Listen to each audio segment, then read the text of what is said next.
You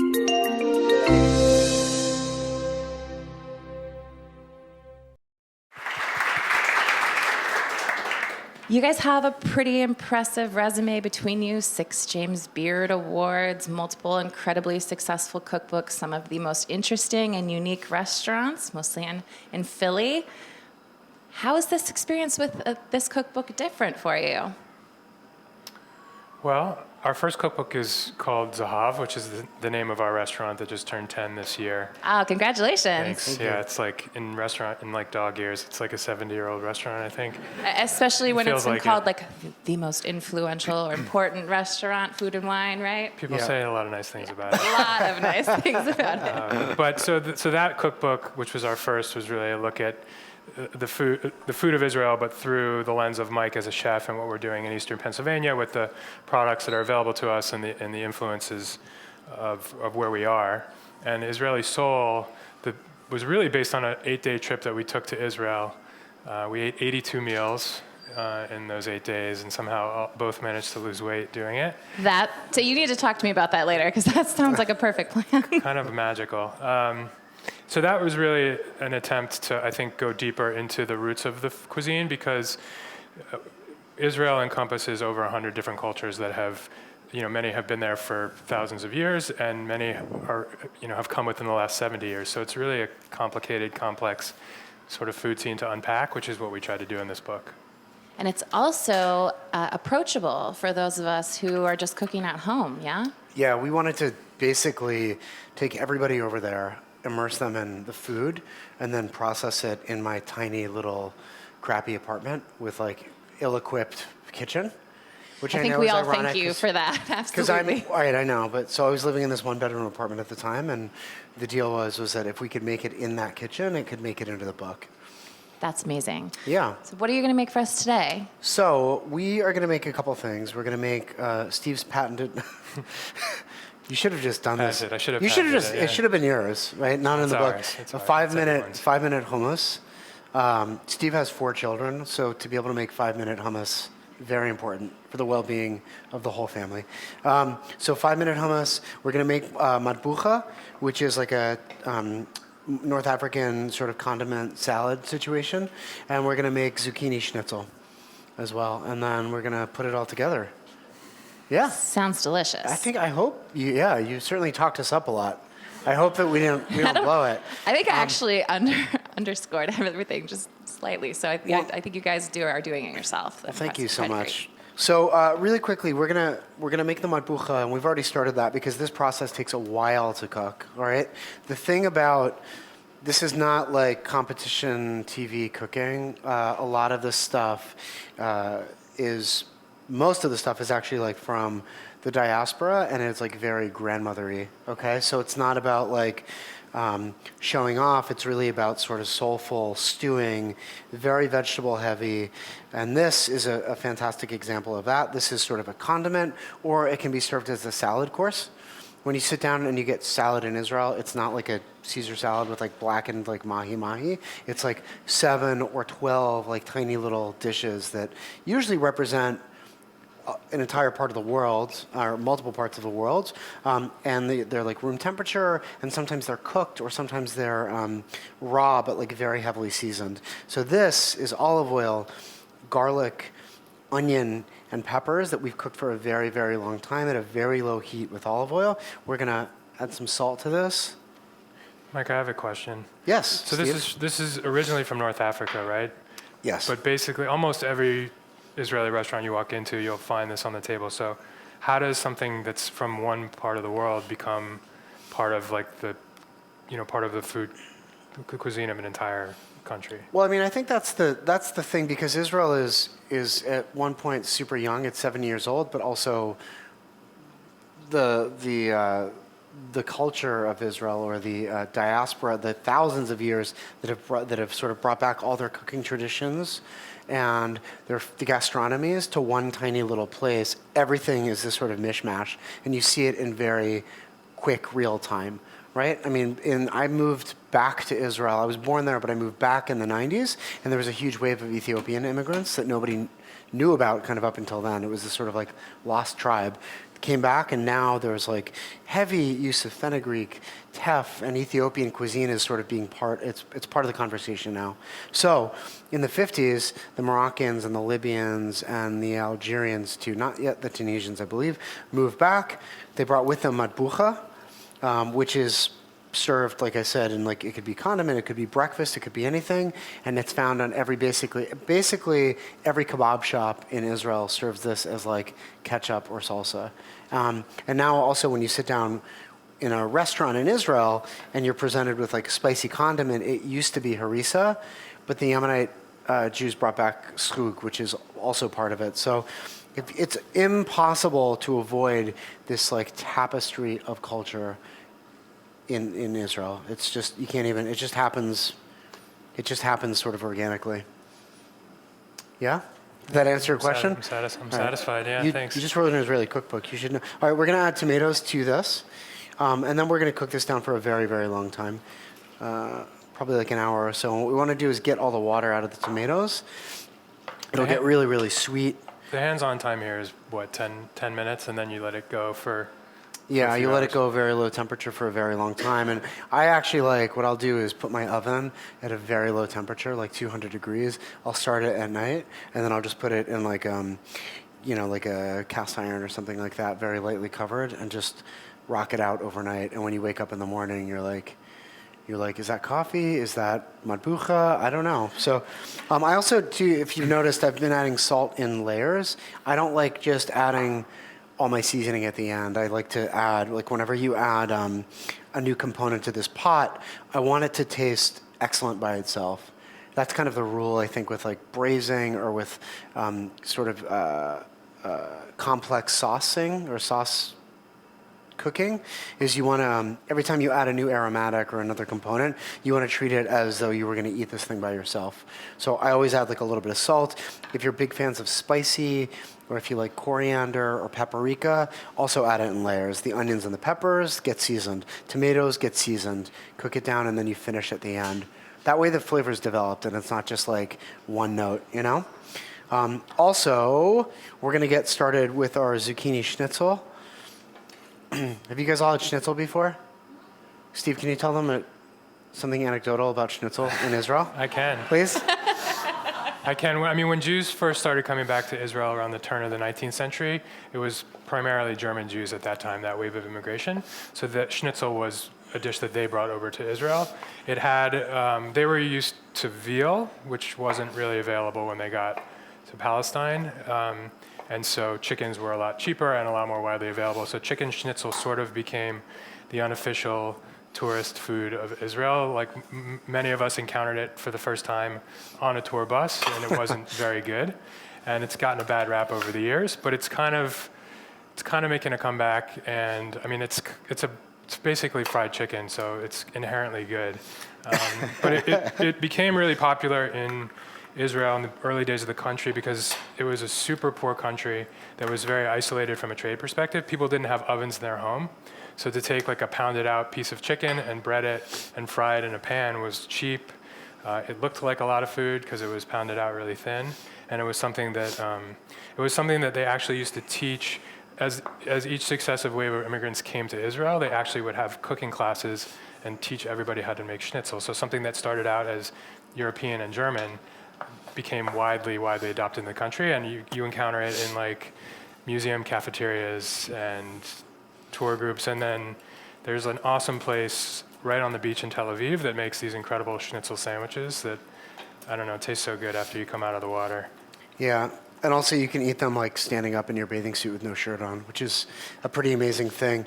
But it's sort of become this iconic dish because everybody that's ever visited Israel usually ends up eating schnitzel. And it's become almost highbrow. Now, like, hipsters have started making schnitzel. What do they call them? Like schnitzellerias or something like that. And it's like, all they make are these schnitzel sandwiches either in pita or in baguettes. And they use the skug, the harif, all these different condiments to make what are essentially like fried chicken sandwiches.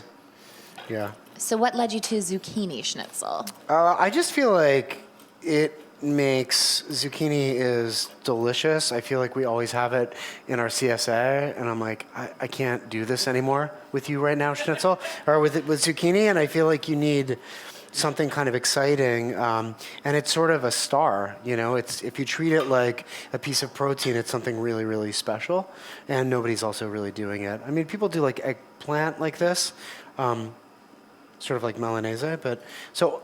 What is cool about this is we're adding a Yemenite soup spice mix called Hawaij, and it's like turmeric, cumin, and black pepper. And what we're also doing is using beaten eggs to sort of, to obviously adhere the matzah meal, to crust it, but it acts as a brine or a marinade, which is awesome because normally when we grew up going to culinary school, European chefs would say, you don't ever do this, because you don't add salt, you don't let things sit in egg wash for too long. And the beautiful thing about this cuisine is that it contradicts everything that my culinary school teachers taught me. And it's usually grandmothers that are doing it, which I love. So you're not flouring it first, you're going right into the egg? Going right in there, and that's the other thing. I'm glad that you brought that up, Steve. Well, I was almost going to stop you because I was also taught. Whoa. That's not the way to do it. So that's the thing, right? If you guys have ever made any sort of Milanese, it's like flour, egg wash, breadcrumbs. That's the standard thing that we're taught. Flour doesn't actually need to be there. This will adhere really nicely, and you'll get something really nice and crisp. You know, the worst part about cutting into something breaded is when you slice it and all the breading sort of falls off, and you're like, all right, well, I guess I need a sharper knife. No. You don't listen to the European pastry chefs that taught you how to cook food.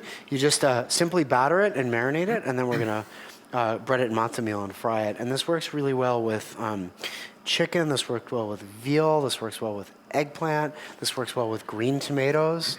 And it's super simple. And I'm using this amazing spice. Do you guys want to pass that around? It's so good. Usually add it to like chicken soup or like veal shank soup. You can add really whatever spice blend you want, and it'll act as a brine and really permeate the zucchini or the meat. Yeah, but don't get it on your fingers because it will stain, Yeah. or your clothes. Yeah, if you're wearing a white shirt. Yeah, be careful. But it'll be festive.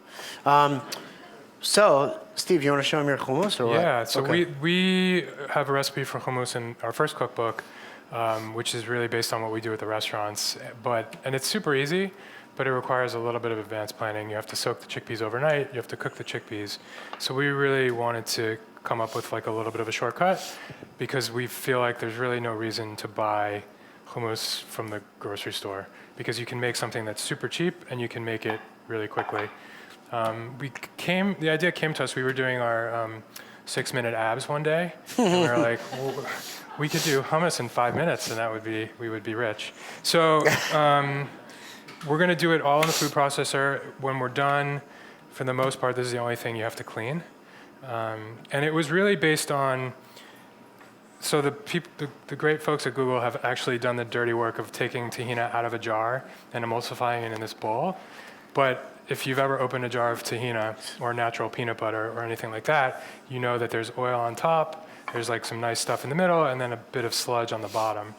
And a lot of hummus recipes will call for like, let's say, 6 ounces of that, right? So you have to like get in there, mix it up, and then you're left with like 9 ounces of stuff that maybe you'll use or maybe will just sit there forever, and it makes a mess. And like, this is not water soluble, so cleaning up after this is really difficult. So we tried to build a recipe. This is literally I think it's a 14-ounce jar of tahina that you can literally just dump the whole thing in. It doesn't have to be, you don't have to mix it up. Just dump it in and recycle the jar. I'm sold on this recipe already. All right, so this is all the ingredients. We're gonna start counterintuitively. Israeli and like Palestinian style hummus is really not super big on garlic and lemon. It's really mostly about the tahina. So we're just gonna literally put like a couple of like small slices of garlic. The thing with raw garlic is it kind of will radiate. It'll continue to radiate through the dish. And then it calls for the juice of 1 lemon. These are a little bit small, so I'll probably use 1.5. And I like to put the lemon like right on top of the garlic because it can kind of mellow it out a little bit and keep it from being, it almost cooks it a little bit and keeps it from being super aggressive.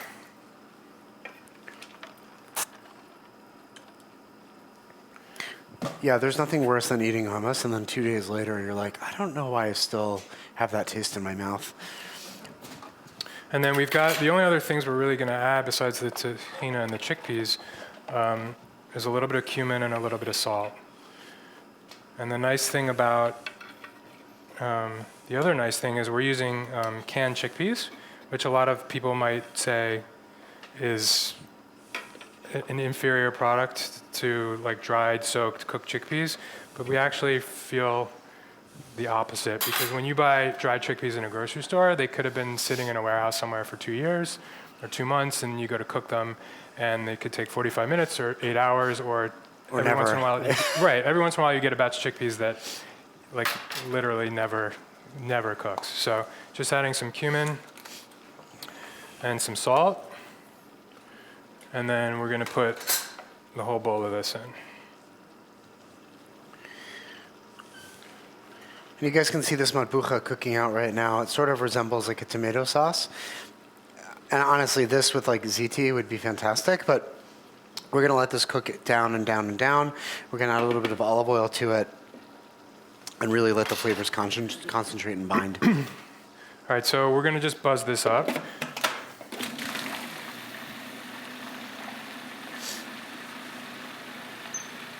So the secret or the key to the hummus that we make is we like to make really super light and whipped tahina sauce as the base. And that sauce, the last thing we're going to add is the chickpeas. So when you get to that final step, before you add the chickpeas, you're going to have a beautiful, well-seasoned sauce that goes with anything from zucchini schnitzel to fish to roasted meat. It's super versatile. We use it at the restaurant for almost everything.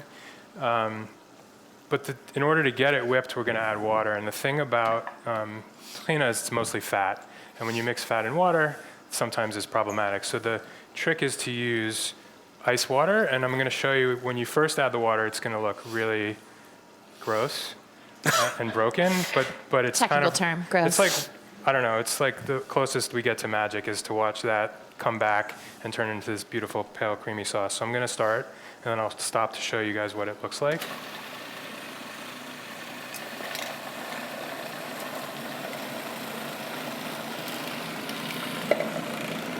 All right. So, Wow, Steve, that's really disgusting. you guys see that? So Looks gross. you just got to have a little bit of faith. All right. So Ready for magic. Let's see it. There we go. All right. And it takes quite a bit of water, so don't be scared to keep adding.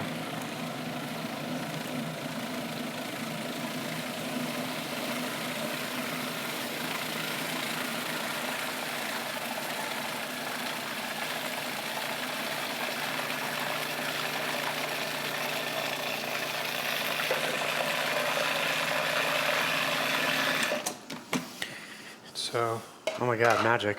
I'm going to scrape the sides down, but you can see how beautiful and creamy and pale that is. And that, like, I'll taste it for us. And that's like a great sauce for a million different things. Yeah, that's the base for like almost every single sauce that we serve at Zahav, and certainly all the meat, since we don't mix milk and meat at all. So if you're like barbecuing lamb chops, you add pistachios and mint to that. Amazing. We actually use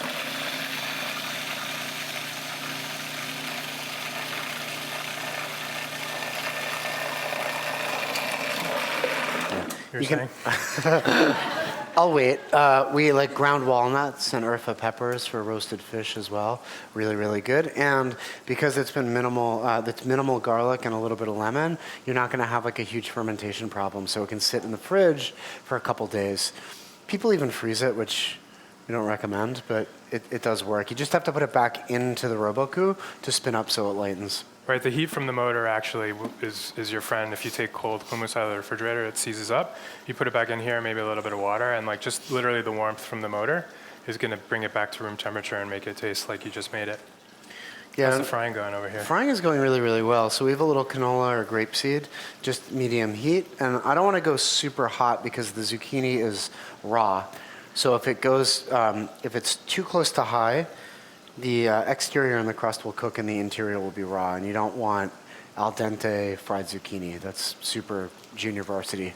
So we're just gonna cook this up, and if you've got a little extra garlic, can I use this? Yeah, have that. Thanks, That's dude. yours. Boom, throw it in, which is really good. We've got some za'atar over here, and we're gonna end up, when we flip it, we're gonna kind of crust it with that as well. But What's za'atar? za'atar is two things. Za'atar is an herb that grows wild, that is like sort of like if marjoram and savory were to have a child, it would be that. Za'atar, what most people think of when they think of za'atar is a spice blend that has got, depending on where you are in the Middle East, sumac, sesame seeds, and some of the dried herb. Everybody makes it a little bit different over there. And we actually got a farmer in Lansdale, like 30 minutes outside of Philadelphia, to grow za'atar for us, which is weird. He doesn't know where to put the apostrophe. He's like, Z apostrophe A-T-A-R. And they're like, I got za'atar herb for you. And I'm like, I don't even understand what you're saying right now, but bring it. But it has like a 2-month growing season in Pennsylvania. He grows lemon verbena for us too, which is fantastic. He walks through the dining room of the restaurant, and it smells like something special. You can see also too, so this matbucha is really coming down well, and I like to make this, cook it out and let it chill overnight and cold. It gets like mature sort of tasting and sort of settles, but it would be really good just like this. We're gonna flip this guy over. There you go. So nice. And this, this is an entree. This is a sandwich filler. This is like anything. And zucchini is one of those things that is just really oftentimes underused. I don't know. People grill zucchini with other things as sort of like filler, and it doesn't need to be. That's it. We're almost done. I mean, should we plate one of these guys up? I'll go ahead and finish. So this is 2 cans of chickpeas. Drained. Use your favorite brand of canned chickpeas, and they go right in. Or tuna, right? We don't know what's in that can actually. And I mean, you're literally just gonna turn this on. I think you have to sing the alphabet in Hebrew like twice, and then it's done.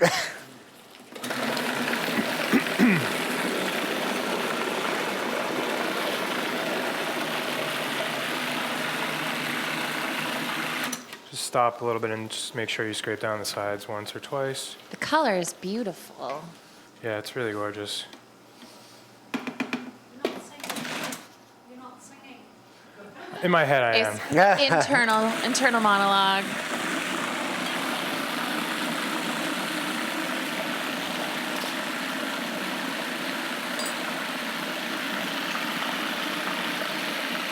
The only real difference with using canned chickpeas is that they do a beautiful job of cooking them in the can so that each chickpea maintains integrity and it's got a little bit of bite left to it. When we cook chickpeas from dry at the restaurants, by the time we're finished cooking them, they're not recognizable as chickpeas. They're just mush.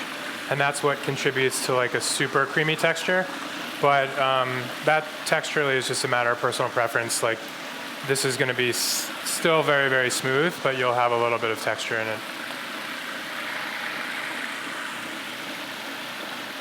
Yeah, question. How much of what you consider to be Israeli cuisine is also kosher, and then of that, like, is there prevailing textures that you came across? That's a really good question, and I'll repeat it. Paraphrase it? Yes, Yeah, thank you. so it's how much of Israeli cuisine is kosher. So culturally, the laws of kashrut, like the way that the food came back from the diaspora, came mostly through Jews. So like Yemenite cuisine, North African cuisine, my North African cuisine, like my family's from Bulgaria, but like from Spain originally. And so like the food that they brought back wasn't Spanish and wasn't totally Ottoman because the Ottomans had also conquered the Balkans for a while. It was like still laws of kashrut were maintained.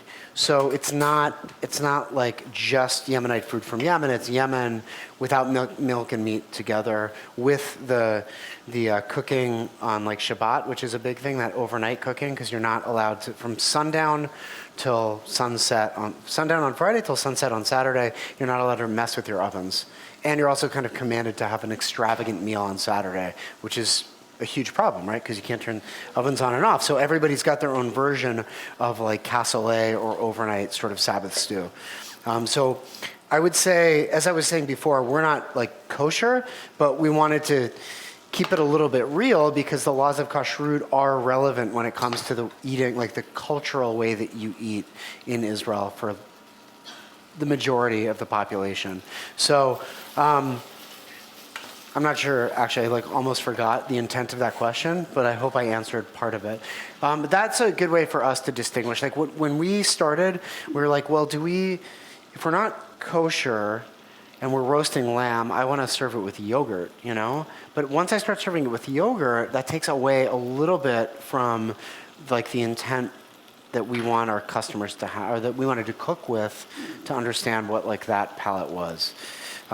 So the laws of kashrut, even though we're not like kosher restaurant, the way that you cook really, really matters. And always having that like, there's a Yemenite bread called kubane, which literally, it's a yeasted bread that goes in a 200-degree oven for 12 hours. And you eat it Saturday morning with hard-boiled eggs, and it's like delicious. Not the lightest thing in the world, but very, very, very good. And having that sort of like Saturday morning experience is something that is very relevant to the way that we cook. Also, cassoulet too came from the like chamin or from cholent, which is like the Ashkenazi Jews make cholent and the Moroccan Jews make chamin, and usually that's like a legume meat stew that goes overnight. Yeah. Can you take the canned chickpeas and cook them longer to get them mushier? We've tried that. It doesn't quite. It gets a little bit softer, but it doesn't quite. I think once they're cooked and cooled, it's kind of hard to take them further along. We found that hasn't been really worth the trouble. Yeah. I'm gonna. Yep. Finish up. Yeah, I'm gonna plate this up. So, I mean, the only cleanup we really have is this, a spatula, a couple of bowls, but it's pretty clean. The thing about, actually, I want to buzz it one more time. I just season it with like a little extra squeeze of lemon and some salt. And the plating of this is actually kind of important. When Israelis invite you to go eat hummus, they ask you literally, do you want to go wipe some hummus? Because it's the action of sort of dragging the pita through the hummus. And so the way that you plate it traditionally is both beautiful and also functional. So I will demonstrate that now.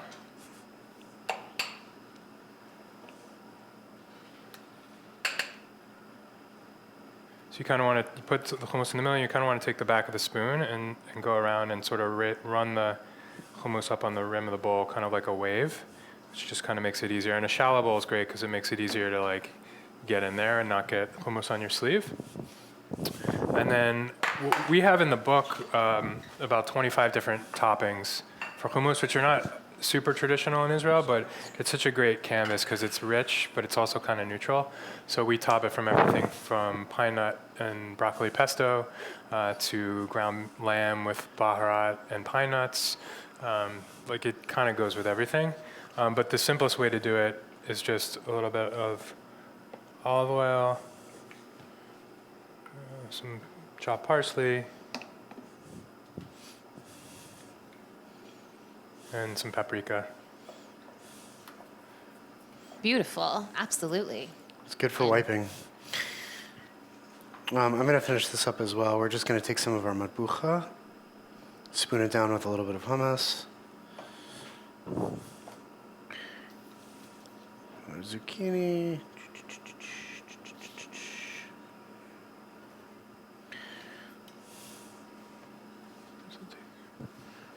some cilantro,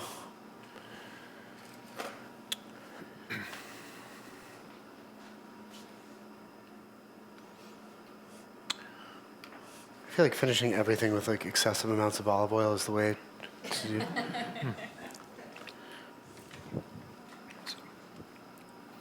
There it is. Beautiful. Can you guys shift those gorgeous dishes just a little bit over so everybody can see them on the camera? Oh, there Yeah.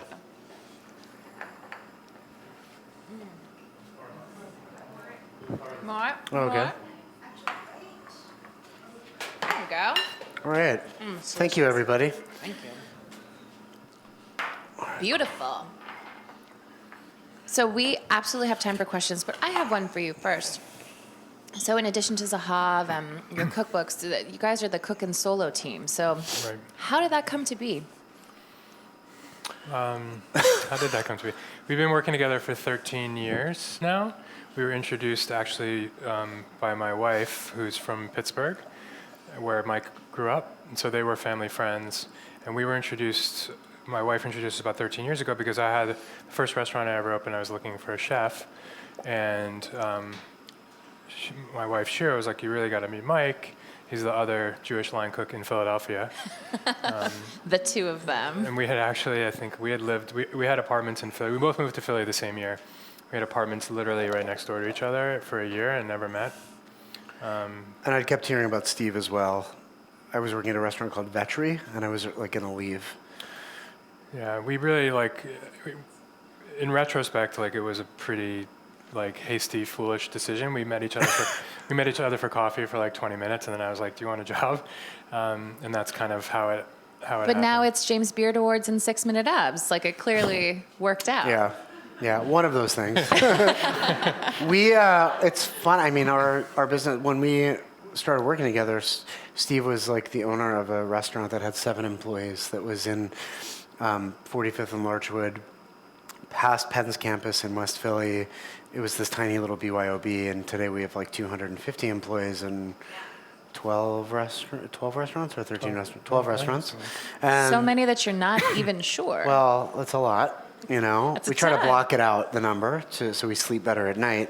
And yeah, I mean, we're super different people, and that has really helped. But when times are tough, which they often are in restaurants, it's every other day there's some sort of catastrophe, the ability to bounce ideas and have support from, essentially your BFF is very helpful.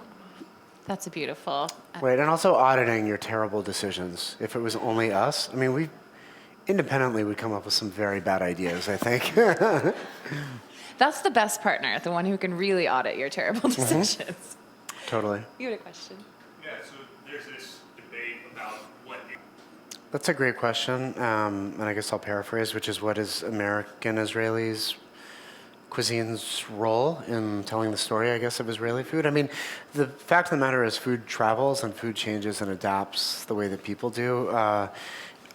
It's now Israeli food in the U.S. is a big thing, and I think that what we had to do at Zahav was break from tradition because it wasn't relevant. What you have available to you in Pennsylvania in February is obviously very different than the produce that you have access to in the Middle East. And it came at a time where we were about to close the restaurant. We were so slow, and I was really held on to this idea of things being very traditional. At the end of the day, it doesn't matter. When my shakshuka, I think, is very good, regardless of how good it tastes. It's not as good as the restaurant in Yafo that makes it overlooking the Mediterranean Sea, and ordering tomatoes in February, even though they were from Israel, it doesn't taste right, So we had to adapt. We had to start pickling and preserving, using spices and techniques to really tell a story. So there was the visceral reaction that we got from our guests was good enough. I didn't need something to be literal. At the end of the day, my borekas, which were my grandmother's recipe, they're this beautiful puff pastry-esque thing that's a turnover that's stuffed with feta cheese that tells the story of my family going back to the Inquisition till now. I make it the way that my grandmother made it. It will never taste as good as hers, ever, And so I don't need to. And when Steve hired me at Marigold and I started taking her boreka dough and stuffing it with porcinis and foie gras, my grandmother would have hated that. She would have thought it was terrible. I thought it was very good, but that's the way that we progress. And I think that that's probably the big contribution is that people are not only saying it's up to me. I'm not a grandparent. I need to adapt and change, and I can take liberties. But you get to look at a country from a third person point of view, from a different narrative, and say, well, the best Bulgarian restaurant in Yafo is here. The best Yemenite restaurant that I know is in Hadera is here. The best Palestinian restaurant that I go to is here. And we're going to take all, like, I can look at all these things and say, pick and choose what I want to put on a plate to tell a different story. And I think that's what we do. I think if you go to Israel and ask somebody where the best Israeli restaurant is, they have no idea what that is. I mean, there's no such thing. And so for us to be able to like articulate that, I think is important. Yeah. Right, where to get good za'atar and good baharat. I mean, I hate this answer, which is just like order it online now. But when you come up with cookbooks, you're like resources, and you're like Amazon, baby. Like there's no, or like go to your local fishmonger. And I've never been to I've been cooking for a long time. I don't know any fishmongers. You know, We do can they wear like introduce you to some. rubber boots all the time? Where Sometimes. do you get them? I know California is better than everywhere else, but like we don't have that really on the East Coast. So where you can get it, we've got a really good spice guy in New York. His name is Lior Lev Sarkaz, and he's got a spice shop called La Boda Peace, and he makes the best blends ever. It is much easier now to get those ingredients and those certain items, and it's obviously much easier to get them like shipped directly to you. But I don't know. I like going to different supermarkets, man, ethnic supermarkets, and just like tooling around and running around. And when we opened Zahav, we had access to none of them. So it was like anytime my family would visit, I was like, hey, meet this guy on a corner. He's going to give you a bag. You know, don't ask any questions. And then they'd get to the States, and they were like, all of my underwear smells like Yemenite soup spice. Thank you very much. So it's a little bit easier now. But I don't know, spices are really, it's funny because just now, we have access to really good spices. Before, it was like baharat, which is funny too, because baharat and hawaj and curry, those all mean the same. They're all blends, and there's like 17 different kinds. But I think now people are starting to understand it. And it's a very good way to take local ingredients and really articulate something that is like very pure. What is there's one dish that we do. Oh, so we take figs right now. We've like local figs that are awesome. And we're barbecuing them on charcoal. And we're taking Bulgarian feta cheese and whipping it with labneh and spooning it on top of the figs, and we're frying lentils on top for crunch, and then we're taking sumac from New Jersey, not poisonous, and we're blooming it in olive oil from Turkey, and we're pouring it on top of the feta to break it, because any sauce needs to be broken with tons of olive oil, right? That's like our rule. And like it's nothing that you've ever really had over there or home, but the feeling is something that is super pure. So yeah, I would try La Boda Peace. Kalustyan's, I think, is pretty good as well. Yeah. Amazon. Amazon. I know, you're asking an impossible question, which is how to I make the can't wait to tomatoes hear it. taste better.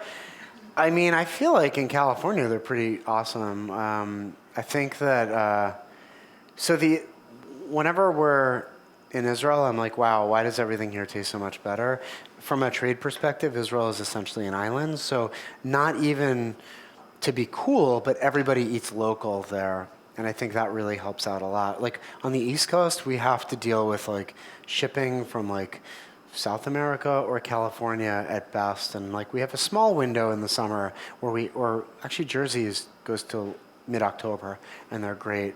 So to make tomatoes really concentrated, got to find the tomato monger, and just try to develop good relationships with farms and go to farmers markets, I think would be it. We like to dehydrate a lot, so even if we get like towards the end of the season, we'll buy like many cases of tomatoes, and we'll salt and preserve them and dry them a little bit, and that kind of helps us. But yeah, it's a tricky thing. You have to elaborate. You know what? There's tomato powder, which are dried tomatoes, entirely dry, ground. Adding a little bit of like tomato powder, sumac, and salt to fresh tomatoes really wakes them up. Love that idea. Yeah. Quick question for you. Nailed it. Yeah. Yeah. I mean, it's- How do you guys design eating experiences at your restaurants? Well, I mean, I think that was, in addition to being an early American restaurant that was calling itself Israeli, which was a big thing 10 years ago, I think the style of eating kind of defines Zahav more than anything else. And we used to sit, when we worked together at Marigold, like we had very few customers, so we had a lot of time. We had a lot of time to just like sit on the back steps waiting for people to come in and talk. And that was really when Mike started having this conversation of, here's how they eat in Israel, right? You come in, you sit down, before you order any food, a lot of food shows up, right? It's all the salads, representing all the different cultures, and it's fresh bread, and it's hummus, and it's just this sense of abundance that is really like free of anxiety of having to make any choices at that point. And I think that's kind of what we wanted to capture when we opened Zahav, because it was not, American dining was nothing like that. And we were starting to see Spanish tapas places open and do very well. That was 10 years ago. That was sort of like the big restaurant openings were these giant Spanish tapas places that we all wanted, like we were all jealous of because they were just killing it. And as Mike says, like meze predates tapas by a couple thousand years. So that sort of primed the dining public to be able to eat that way. But yeah, when you come into Zahav, we basically, I would say 90% of the people choose one of our options where the menu is kind of prescribed. You get some choices, but like you sit down, all these salads come to the table, fresh laffa that like Mike cooks, hummus, and then you get a bunch of meze and a bunch of grill, a bunch of grilled things. So it's super casual. Everybody shares, everybody rolls up their sleeves, everybody rips bread apart, and it's not formal. We're really proud of the fact that like the critic of record in Philadelphia, instead of handing out stars, he hands out bells.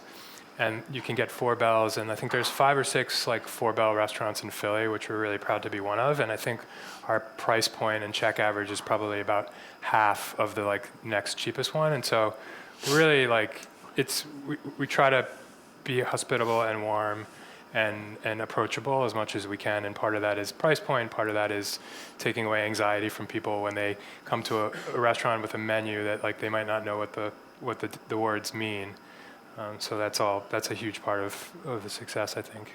Yeah, and Zahav is essentially our house. And that's hospitality on sort of every level is that, eating with my family in Israel is like essentially being force-fed, like way too much food, but really being made to feel comfortable, and that's what we try to do with every guest. So if that's your kind of launch point, your home base, how did you start deciding what other types of restaurants you might want to have? Well, when we opened Zahav in 2008, which was not a great year to open any small business, let alone an Israeli restaurant. And the Phillies had won the World Series that year, which is great if you own a bar with a television in it, not a restaurant. So we were super slow. We'd opened another restaurant that was doing okay, and we were hanging out with our friends that were the first people to bring like fancy coffee to Philly, and they wanted to open a donut shop. They wanted to do coffee and donuts. We were eating like tons of Korean fried chicken at the time, so we're like, why don't we do donuts, coffee, and chicken? We're not doing anything else. Our restaurants are kind of slow. We each put a couple $1,000s, 5 partners put a couple $1,000s in a pot, and we opened Federal Donuts, which serves donuts, coffee, and fried chicken. Just because you felt like eating donuts and coffee and fried chicken. We were bored, It's and my we were kind like, of business decision. I like it. if we each lose $5,000, it wouldn't totally be the worst thing. Let's just try it out. And then on day 2, we were like, wow, this is the best idea we've ever had in our life. And that was, 5 years ago? Yeah. And now we have No, that was 6 years ago. 6 years ago, and now we have 5 or 6 of them, and super random, but delicious. And it's like the 3 major food groups in the United States. And that, but we've owned a restaurant, so that's sort of like an outlier, and we had a barbecue restaurant at one point. We had a Mexican restaurant at one point. The food that we serve at all of our restaurants are things that are like, it's very personal to us, and we have this sort of emotional connection. And when as I said, things go wrong all the time in restaurants, and I think that when you feel you have this like obligation a little bit to like your heritage to really keep things alive, it helps. We've got a couple of really cool projects that are definitely related to Israel. We've got a couple of really cool things happening in the next year that we're not quite ready to announce, but you guys should definitely take a field trip to Philly. Here. It's only a 5-hour flight. But the cost of doing anything in Philly is so much cheaper than the Bay Area, so it's like nothing. It would be going to a convenience store for you is spending a weekend in our city. All right, our team is working on some delicious bites, and we hope you guys will stick around and sign some cookbooks. Yeah, we will. For Thank you those guys so much for lucky having us. few. Well, then please join me. Thank you so much. Thank you. Thank you.